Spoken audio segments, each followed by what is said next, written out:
Hi everyone, welcome to the office hours here on the ViaMonstra Academy. It is Wednesday, it is 4:30 p.m. Central Time, and it's a beautiful spring day for once here in Chicagoland. So I hope it's gonna stay that way and I didn't jinx it in any shape or form.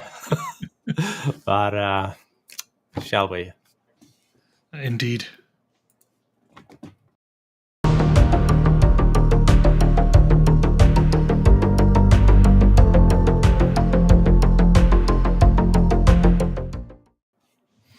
All right. Hey there, Andrew. Good to have you back. How have you been?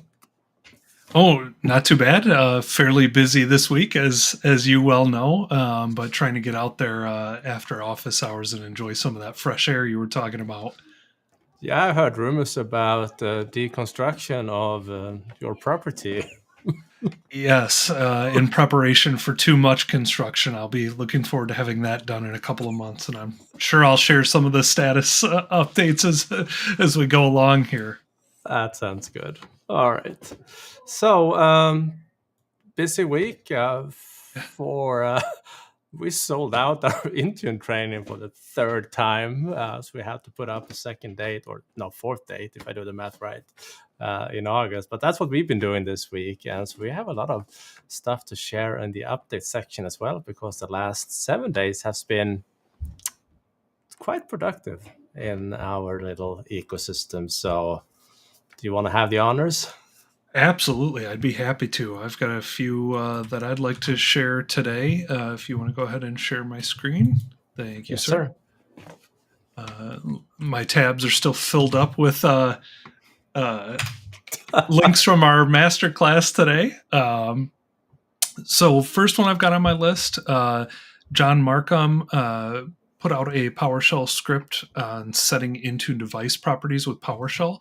So this is things like bulk updates for device categories and primary users, bulk updates to changing ownership over to corporate, things like that. And I know that this, I'm pretty sure this script accepts, yep, there we go, accepts a CSV input file and some other just computer names, things like that. So I thought this could be really useful for some folks out there.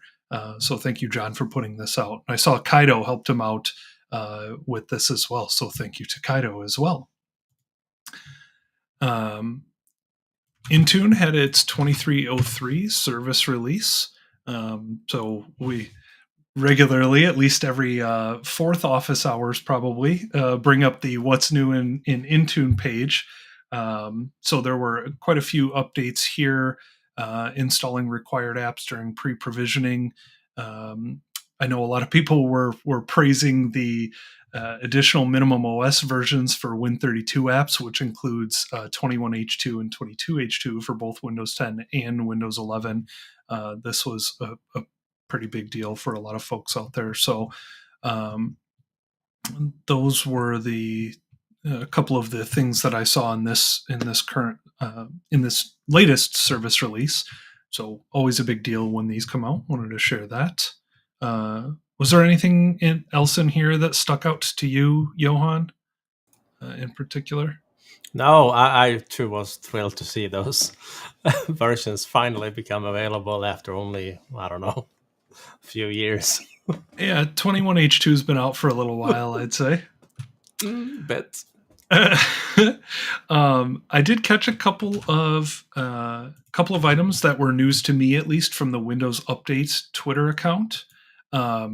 No more optional non-security preview releases for Windows 10, 20H2, and 21H2 from here on out.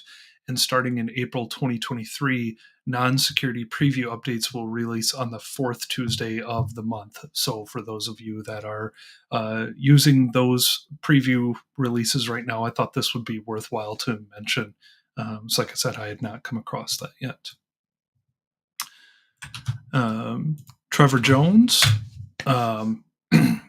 put out the first of a two-part series on managing HP driver updates with Intune, Log Analytics, and Power BI. So I was just coming across this one this afternoon, and I'll be looking forward to the second part of this as well. I'm sure this one is going to be on your radar, Johan. I'll bet. Oh, you bet. I mean, Let's see. A couple more small ones here. Scott Duffy tweeted out that we now have the ability to disable end user prompts for device category in the company portal. So this is pretty cool. I did catch that here in the replies too, that these profiles are group assignable. So you can allow some areas in your organization to do this, and others could block that request or that prompt rather for the end users.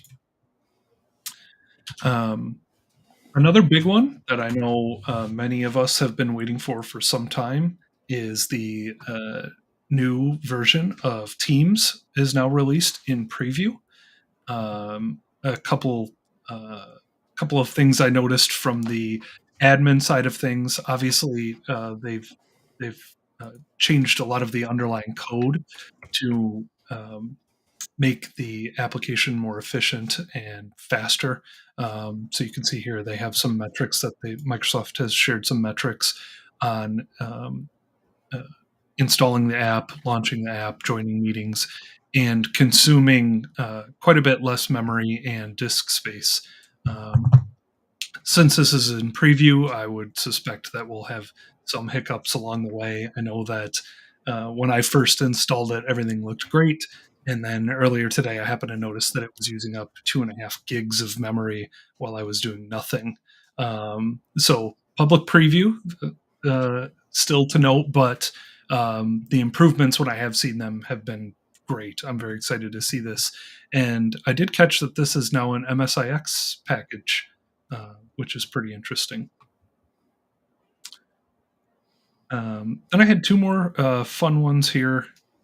One for those of you that use an Elgato Stream Deck, pretty cool little device that effectively adds some fancy macro keys, physical macro keys on your desk. I use one myself here. This was just a short blog post that I think I saw Harjit retweet, where you can use PowerShell, basically. There's a PowerShell plugin to be able to launch PowerShell scripts with the Stream Deck.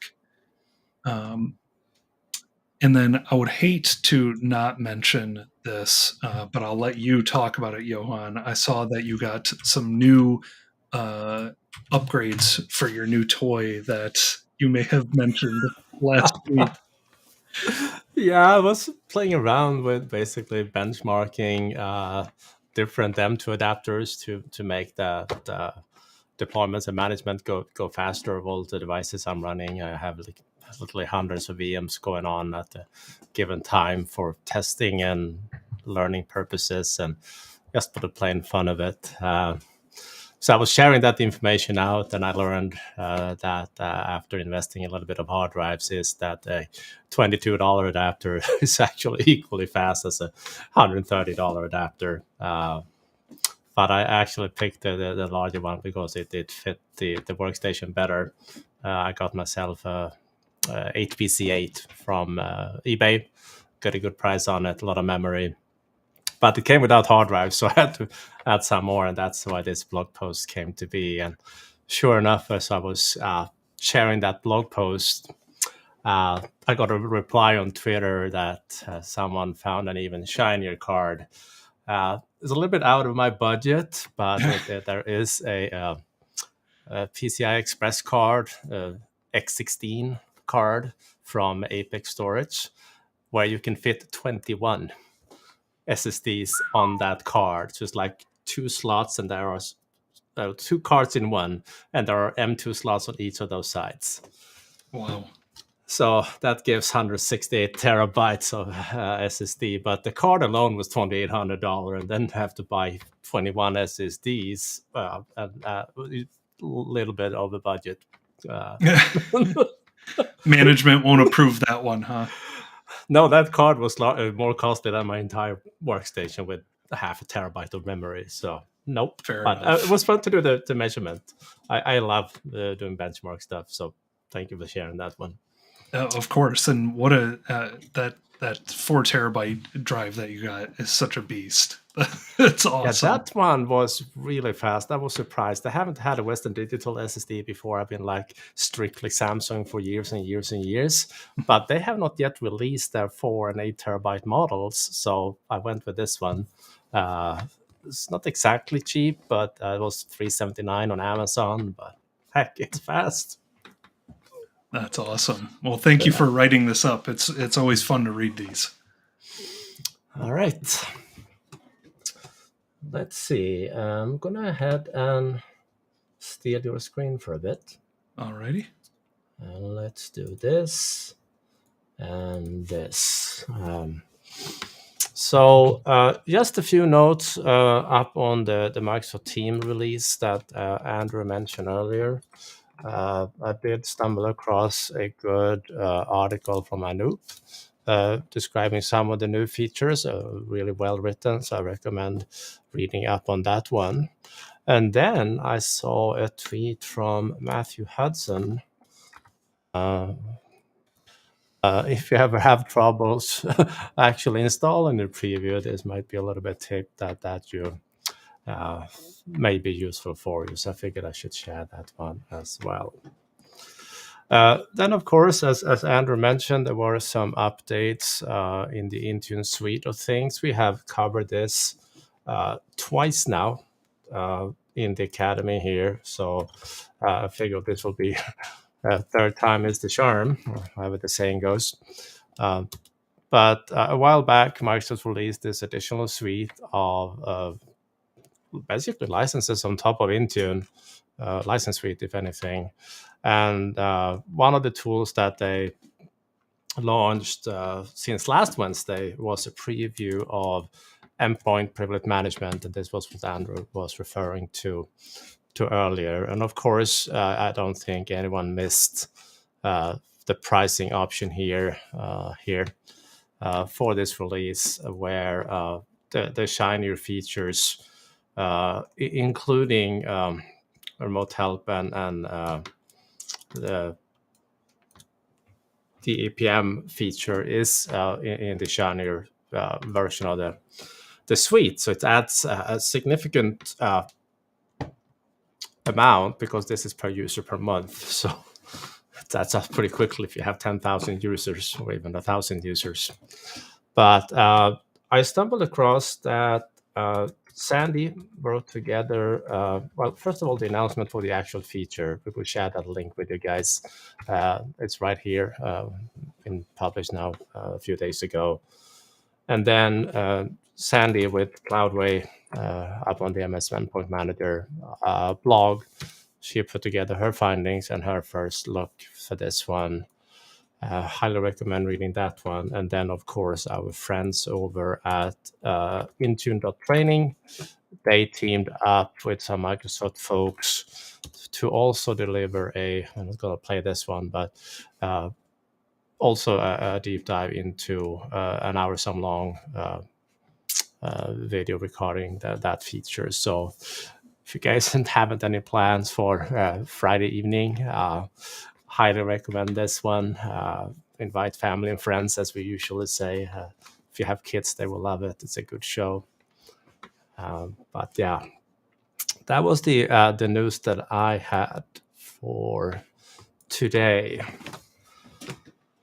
So I saw one question coming in earlier, and when I mean early, I mean 2 weeks ago.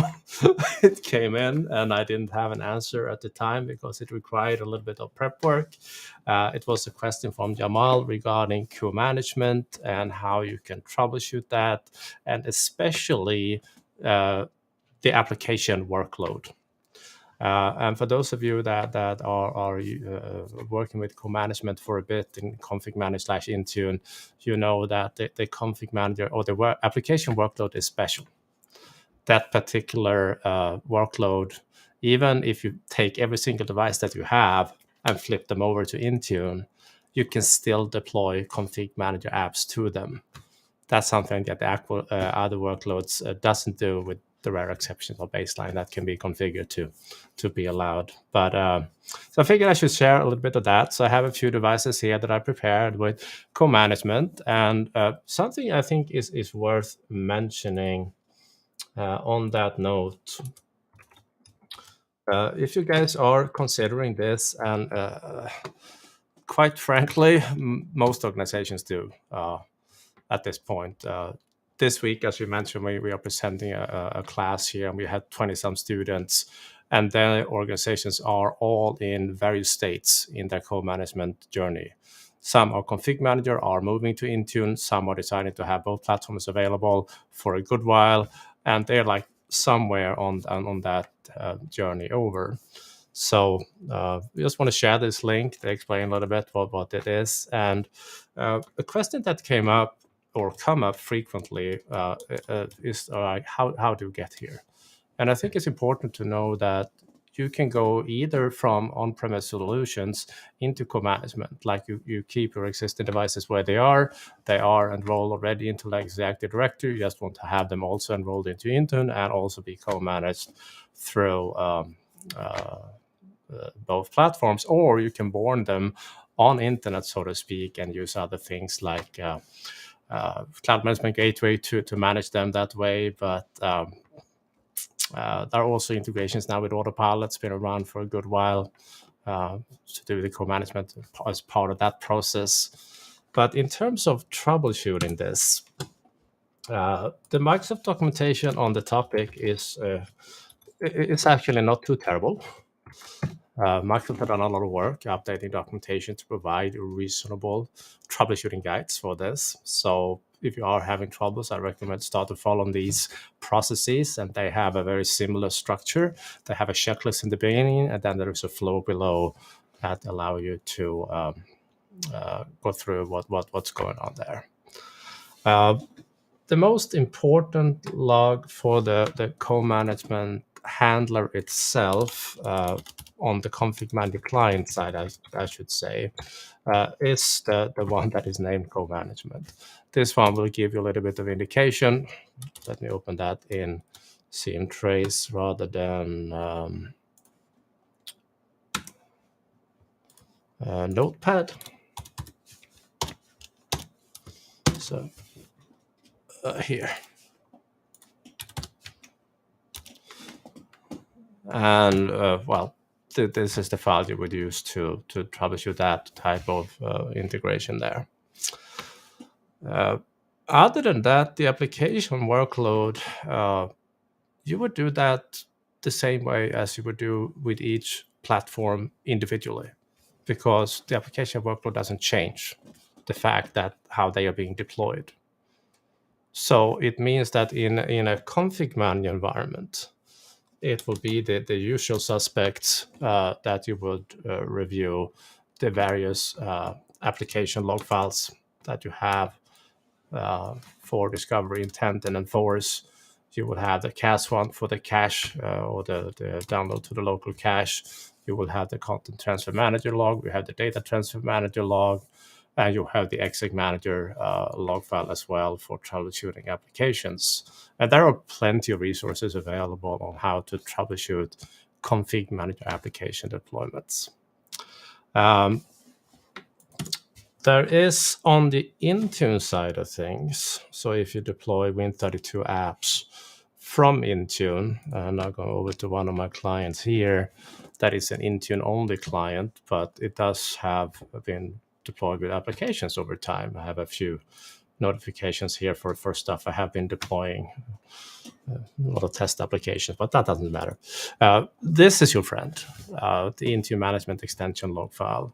As you can see in my environment here, the size is larger than usual. And this is simply because I have increased not only the size of the log file, but also the verbosity of it in it, which is useful for troubleshooting. That's just some registry keys you smack in, and it will change that behavior. There are some PowerShell scripts out there also that allow you to configure the size and the verbosity of this log file. But I remember Noob had a good troubleshooting one for app deployment to see if I can find that real quick. So one of these.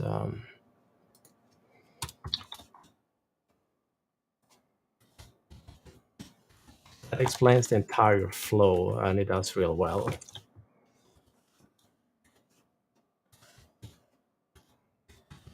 Oliver has a good one too. See if I can find these real quick. Yeah, here we are. Back here. Back here. This, even though this is from last year, it's still 100% accurate as far as I've seen. So reading this, but this one will take you through the full suite on how you work troubleshooting this or applications. So downloading to, how they've been extracted, what to expect in the different log files, etc., etc. So highly recommended if you haven't seen this one. So as usual, we are sharing all these links up on both the Academy site, but also on our YouTube channel here. Either later tonight or early tomorrow morning, depending on when we get to it. But this is where we share those links. Yeah. Long story short, that was my answer to that question that we got a little while ago. Great demo. Thanks, sir. All right. Ready to tackle some questions? Yes, sir. All right. We've got one, first one coming in from YouTube. I need to restart all of our desktop devices weekly. Service Desk thinks this can reduce the calls. We're still ConfigMgr shop, and we use Intune only for autopilot. Any suggestions? Well, I can certainly attest to that statement. It does help. I have one customer, a medium-sized customer. They are almost 50,000 clients. I work with them every week. They have been doing these weekly restarts since I started working with them back in 2019. And it gives not only fewer help desk calls, it actually brings a good deal of stability to the platform. And as a bonus, their patch compliance level went up, obviously because of restarts. But it's actually really a good thing to do. ConfigMgr, of course, you typically do that with a baseline of source that you have running on a regular schedule or something similar to it.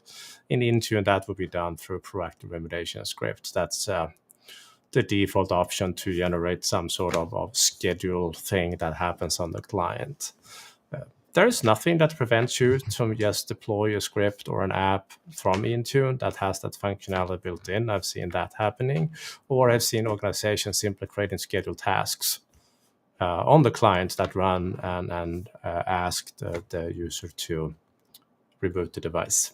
So plenty of options available, no matter how you manage those devices. Excellent. All right, we've got a question here. What is the difference between EPM and Azure privilege for a user? If that's Azure privileged identity management, that would be my understanding. The difference between the two. EPM is going to allow users to be able to elevate locally, whereas Azure privileged identity management, it allows those with elevated roles within Azure AD and Azure and things like that to elevate to an admin role within the administrative consoles. So EPM, you've got your local administrative rights. Azure PIM is going to give you admin rights in the various portals. Yeah, I mean, obviously, these roles that can be granted access through privileged access management that could be very well a role that will grant you rights on machines or other resources. One of the customers I work with, I have to fill in a form every time I want to do something that requires global admin rights, and they will have to approve it, and I will only get it for a certain window, either 4 or 8 hours, depending on customer. And I think that's a good example on the use of that. Otherwise, I haven't had a chance to play around with the EPM test. That is, I guess, something for the weekend to do also. But it looks promising. Yeah. Cool. All right. Question here on security baselines. I inherited this environment, and there are 3 security baselines deployed to all laptops, causing issues that I can't yet pinpoint. Any documentation or video that explains or explores additional information on security baselines? This one is yours, sir. I had a feeling. So a couple of thoughts on this. And I did try to look to see if I had anything conflicting here in my tenant, and I don't at the moment. If you'd like to share my screen, though, for a few moments here, Johan, we can at least poke around at a few things of where I would start looking. One is if we go to our security baselines and go into the baseline that's assigned.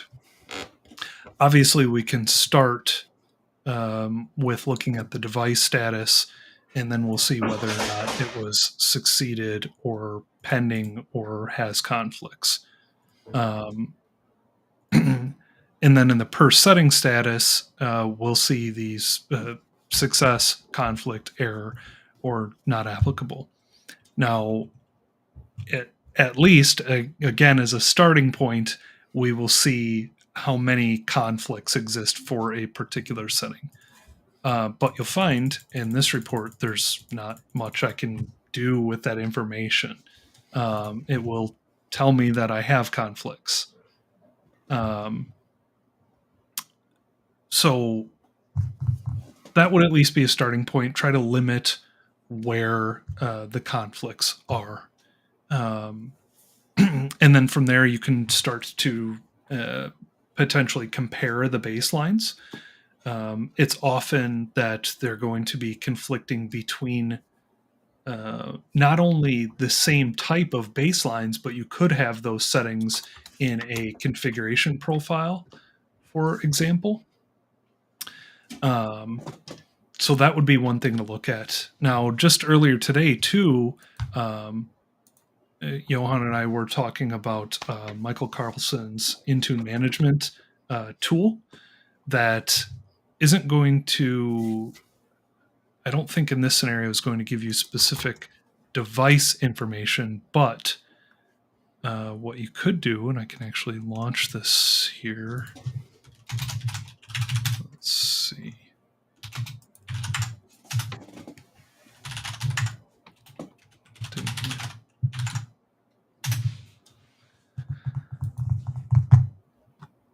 This is an absolutely incredible tool, by the way. We've shown this off on office hours once or twice. What you could do here with this tool is take your 2 baselines and you could export the baseline basically to a JSON file. And then from there, you can actually compare 2 baselines from each other. So let me see here if I can, let me export this one.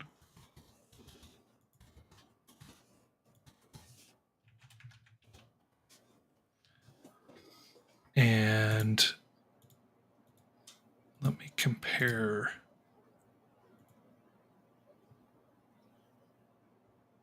This one, I think, is the one that I need.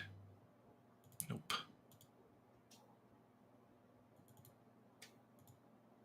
There we go. So we'll give this a moment and see the comparison between the 2. That was a downright amazing utility. I have Michael in this case. I don't. He must spend hundreds of hours, if not more, on these this solution. It's been a lifesaver for me over the years. First, I didn't even know it existed back in 2021 when I started to play around with more advanced baseline cat or settings. I was exporting, importing just through PowerShell because I had some 400 settings I needed to apply to multiple tenants, and I was not very interested in clicking through that exercise one more time. I can't imagine. Why not? It took me weeks. It was not your idea of a good time. Nope. So here, once we've run the compare, and depending on the size of the profile or configuration, whatever you're comparing, may take a moment. But once it does, you can click this Compare Output tab. And this is going to show you the differences between two baselines. So if you have two that may potentially be conflicting, this may be a good place to look. So just here, for example, one of these policies has this particular BitLocker setting as not configured, and the other policy just has it blank. So that might be something to look at. But this tool makes it at least easy to identify differences between two security baselines, two configuration profiles, two compliance policies. And this may help you troubleshoot the conflict issue that you're running into, at least. I hope. All right. Awesome. All right. Then we've got another question here. Oh, and I will post the link to this tool, obviously. Got another question here from Robert. What is the minimum number of users allowed in the Intune Suite? Meaning, can it be acquired for a lab setup? And I actually happen to get the links ready for this. So if you're looking, Robert, just to set up Intune for a lab, there are a few options. There's an Intune 30-day trial that you can sign up for that we don't typically recommend because it's short and it's Intune only. And of course, working with Intune, you're going to end up very quickly wanting things like Azure AD Premium P1 or even P2 and some of the other associated services. But mention it because it is available.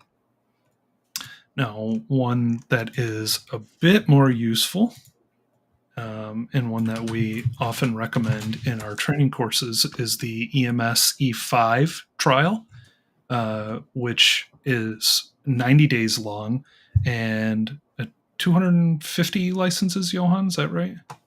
Yeah, 250 users, yeah. Okay, 250 users. 257 some different licenses within that. So that's really useful as well. Yes. I actually saw that question popping up, especially regarding the minimum amount for the Intune Suite. So I went ahead and bought one, just because. So I can show what that looks like. Oh, the new suite. Yeah, the new suite. My fault. And I can safely say that the minimum amount that you need to buy is one, because I just bought one. Perfect. And that worked. So this is something if you plan on having, like, your organizations are going full Intune or full co-management, I recommend to spin up a lab environment. Trial, of course, fantastic. But if you can convince your managers to buy at least a few additional licenses, and you can use that in like a real test tenant, it's so useful. And it's not like it's millions of dollars here. It's of course funding that had to be, but even with just 5 users, you can have a good chunk of lab and test devices. And in this case, I bought just one, so it's going to add $10 per user per month for this, or for this one user.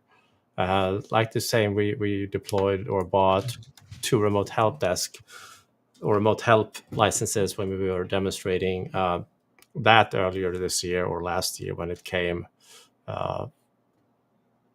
for an organization, this should not be a big deal.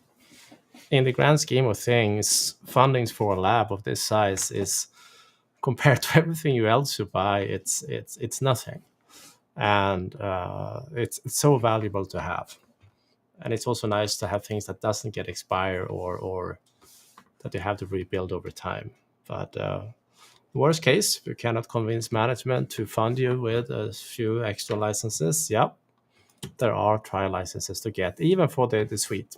There are trial licenses, because I got that option when I bought it. Yeah, actually, while you were talking about it, I just tried even in my M365 developer license tenant, which often has restrictions on what you can or can't add. I was able to start a 250 license Intune Suite trial that lasts 90 days. Brilliant. Good stuff. So anyhow, that should answer the question, I think, there. All right. Got another question here on YouTube. What is the best way to clean up a collection? I know the quickest way. PowerShell, get member, delete. But I mean, do it. Script is obviously the quickest way to clean up collections. They usually require a little bit of practice, and they are a bit dangerous by nature. If you tell it to delete or remove 1,000 devices out of a collection, it will do that, and it will do that fairly quickly. It's more like figuring out what collections where you have items that you need to remove. And the insights that ConfigMgr has is actually a good starting point to see that.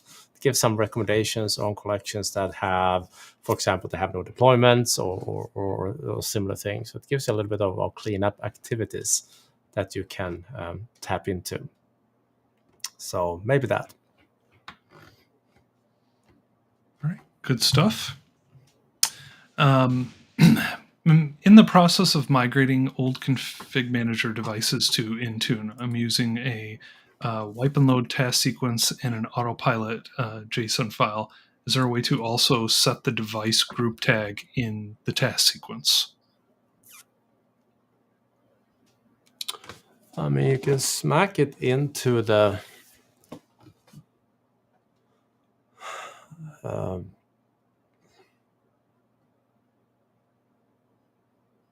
I've seen the solution to update the file, but the way I've done it is I have a script that I run that assigns the device to the group. I've had this been quicker for me to do it that way. But that's, of course, assuming that you're using existing devices that you already have uploaded earlier in that process. If you're only using the JSON, it doesn't exist yet. And it's really hard to move something that doesn't exist. So dynamically updating the file, I would say, would be the best option. I could swear I saw a script somewhere for that just recently. But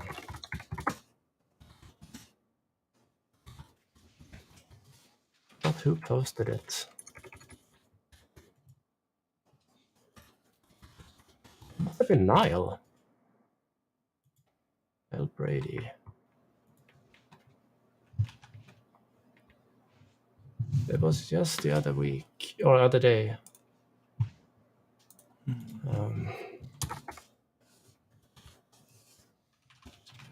This tweet. Give me just a moment here. I have my co-searcher searching as well. I even retweeted it.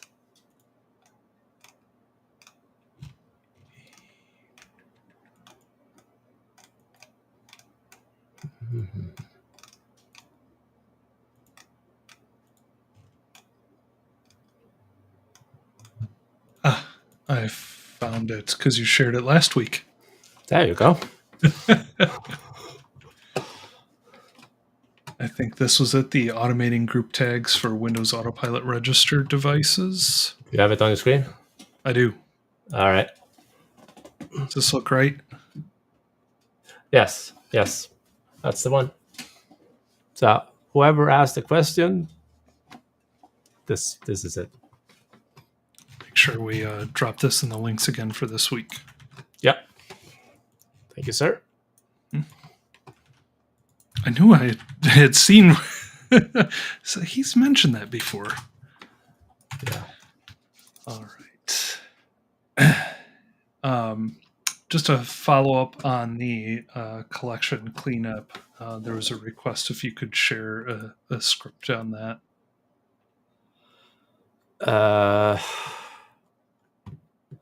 Not sure I have anyone in this environment. Let's see. Maybe. Give me just a moment.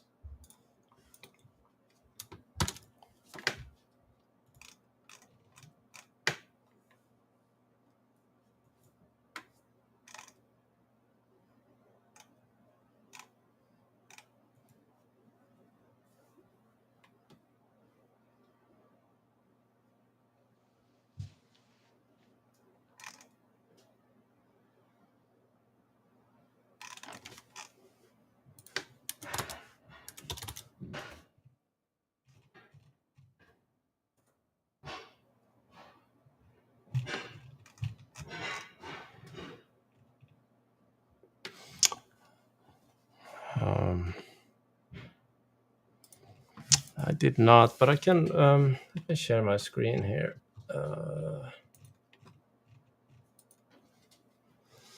So obviously not this.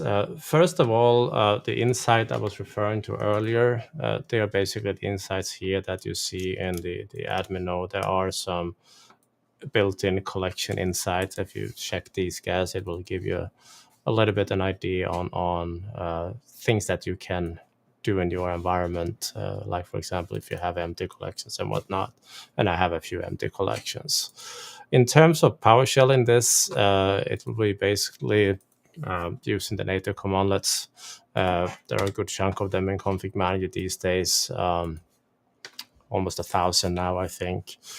But if I do a get command that contains the keyword collection, for example, I can limit it to the configuration module or configuration manager module. This will be what we'll be using when working with collections, like get collection memberships and then the equivalent for removing stuff. So there are plenty of examples out there. I just didn't have any in this particular one. I have in a few customers' environment I'm using on an almost daily basis, but I didn't have something I could just show you here for the moment. But it's not that hard to put together. So yeah, maybe that. Good stuff. We've got a very kind comment here too coming in on YouTube. How about a thumbs up for these guys for the help they give us? Thank you. Appreciate that. We enjoy it. I know we have fun doing this, so definitely appreciate the comment. Yeah, thank you.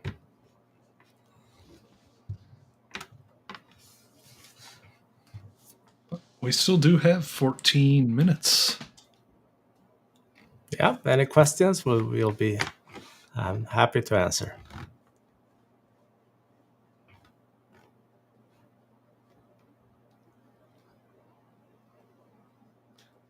Otherwise, we know the other big event for Wednesdays these days. But of course, one does not simply not. And we actually added a bonus. We are adding in Lasso to the mix too. So watching Mandalorian and Ted Lasso on Wednesdays. Yeah, you've been telling me to watch that for some time now. I need to get on that. It's hysterical. My favorite character is Roy Kent. He is brilliant, downright brilliant. Keep that. He does not waste words. Put it that way. All right. He's very direct. I have been into many customer meetings. I would love to have had an ally by my side, like him, when discussing like things, basically conflicting interests in between configuration that needs to be done. Good way of putting it. I like that. Yeah, I can be diplomatic at times when I want to. Yeah. Yeah.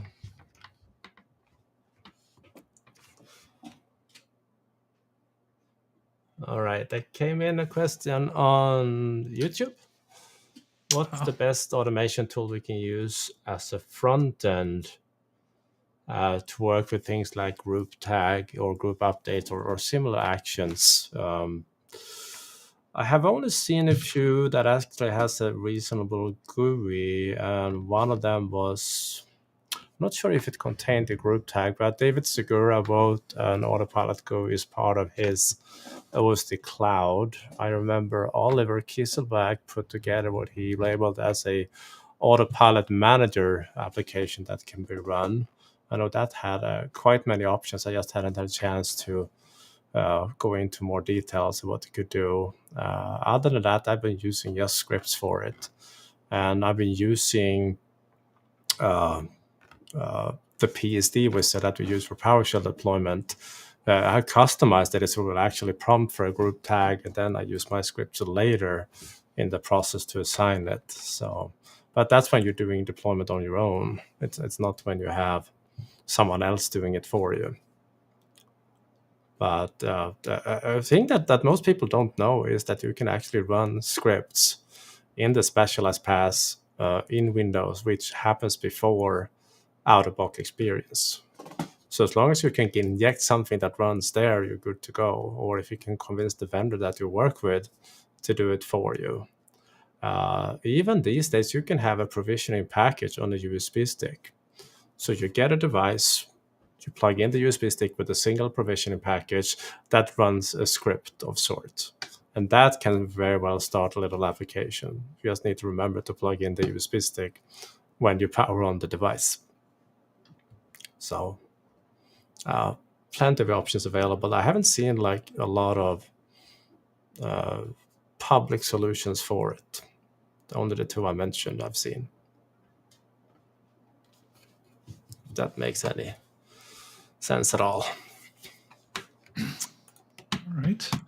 And we got a question coming in from LinkedIn, actually. Not a technical question, but any advice on how someone in desktop support can move into a desktop engineering or desktop admin role?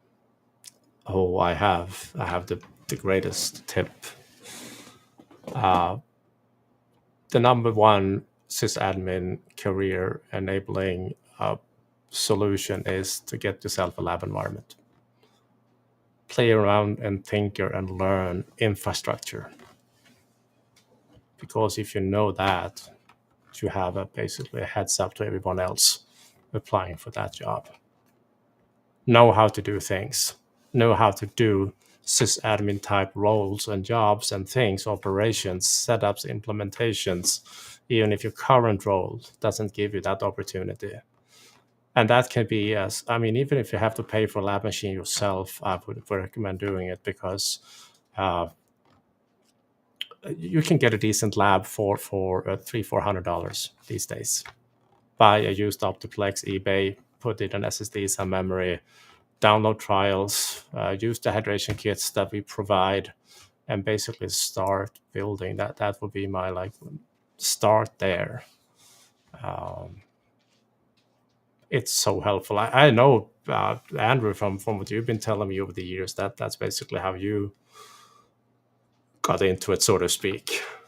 Absolutely. I mean, I really couldn't agree with you anymore. It is hands down, far and away, in my experience, the number one thing to do to progress to that next level. And as Johan said, you can get a lab for fairly cheap. And from what I've seen, again, in my experience and from those around me, that is going to pay dividends. It may feel like a lot, $300 or $400 right now, but it's going to make up for it much more down the road. I wouldn't wait around and wait for somebody to ask you to come start packaging applications or working with Active Directory or anything like that. Absolutely, a home lab is the way. And Johan, I know you just delivered a free home lab course last week? No, 2 weeks ago. Yeah, 16th. Yeah, that talks a lot about that. So if you've not checked that out before, and this is coming from somebody that has I've been in that seat, and I started with watching Johan and reading Johan's blog posts and everything, and that's what convinced me to build a home lab 12, 13 years ago now. And now I'm fortunate enough to be able to sit here on office hours with him as well. So, as I said, I couldn't agree more. This is the number one thing to do beyond networking, beyond anything else. Home lab, and enjoy it. Have fun with it. Yeah, that's a very important part as well.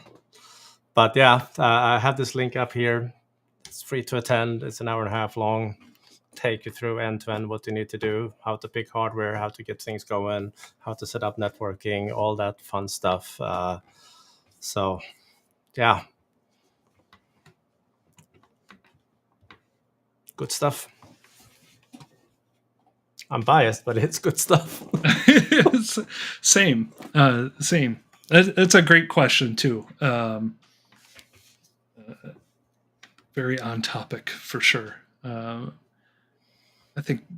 hope people never get sick of hearing us talk about home labs, because we joke around a lot about, this would be fun to do on a Friday night or fun to do on a Saturday, but like you said, I think we are a little bit biased because we do think it's fun to do this. Yep, that is sure.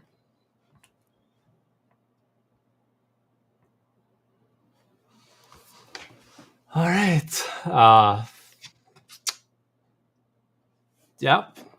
Just got a follow-up comment that is already in the plans. The gentleman that asked the question indeed started that journey already. So good thumbs or good fingers there. Awesome. Glad to hear. Definitely on the right track. Mm-hmm. Right. I don't see any other questions coming in. So thank you, everyone, for joining today. Thank you for the many great questions. And thank you, Andrew, as usual. Thank you for having me, as usual. Always a great time. All right. Enjoy the rest of your day, week here. And we hope to see you again next Wednesday. Good one, everybody. Bye.